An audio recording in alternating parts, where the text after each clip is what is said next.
সেলিম কিতে আছো? বিশিষ্ট ব্যবসায়ী সৈয়দ আকবরকে এখন গুরুত্বপূর্ণ বক্তব্য রাখার জন্য অনুরোধ জানাচ্ছি। সৈয়দ আকবর।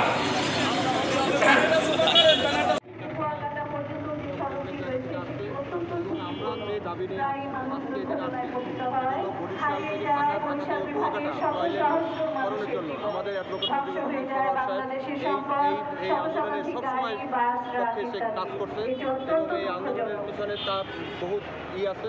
বরিশাল ভোলা লক্ষ্মী বরিশালের মানুষের জীবন রক্ষার্থে উন্নয়নের স্বার্থে ভাঙা থেকে কুয়াকাটা পর্যন্ত সড়কটি 6 লেনের সড়ক হওয়া অত্যন্ত জরুরি। বরিশাল ও ভোলার মধ্যে একটি এ পর্যায়ে বক্তব্য রাখার জন্য অনুরোধ করছি খালিদ সাইফুল্লাহ সাধারণ সম্পাদক রিপোর্টার্স ইউনিয়ন বরিশাল। খালিদ সাইফুল্লাহকে মাইক্রোফোনের কাছে আসার জন্য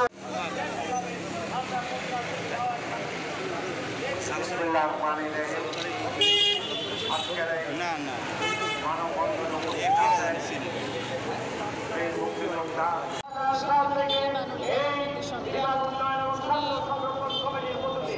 আন্দোলন সংগ্রামের মধ্য দিয়ে বরিশালের সরকারের যোগাযোগ মন্ত্রী সেই সেতু সক্ষম হয়েছিল। এই আন্দোলনের জন্য 6 লেন গ্যাস সরবরাহ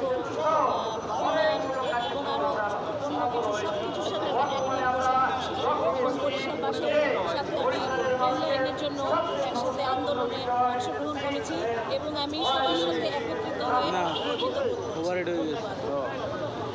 ধন্যবাদ। সকল উন্নয়নের সাথে বরিশাল বিভাগীয় কমিটি কাজ করে যাব। আমাদের মাঝে অনেক গণ্যমান্য ব্যক্তি রয়েছেন, সমাজসেবক রয়েছেন। আমরা সকলের মধ্য দিয়ে আমরা এই সরকার এবং এই সরকার ব্যবস্থায় যারা রয়েছেন, যোগাযোগ ব্যবস্থায় যারা রয়েছে, তাদের কাছে দাবি করছি অবিলম্বে এই দাবিগুলো বাস্তবায়ন করা হোক। অন্যথায় আমরা আরও জোরদার আন্দোলন করব, আমরা বৃহত্তর আন্দোলনে যাব। এটাই আমরা দাবি করছি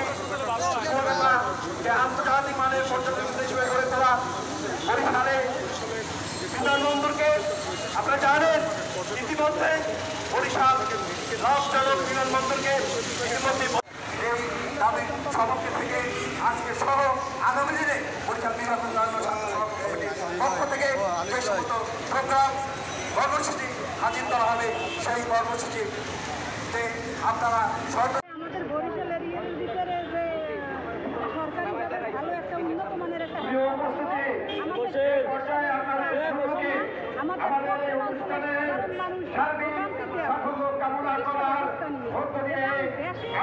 দাবি জানাচ্ছি আমাদের বরিশালের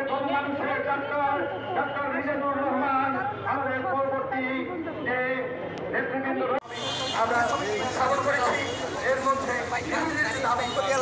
একটু 6 লেনের রাস্তা, রেল সেতু, সোলার গ্যাস এবং ভোলা বরিশাল সেতু সহ বিমানবন্দরকে আমরা সামনে রেখে আমরা আজকে মানববন্ধন কর্মসূচি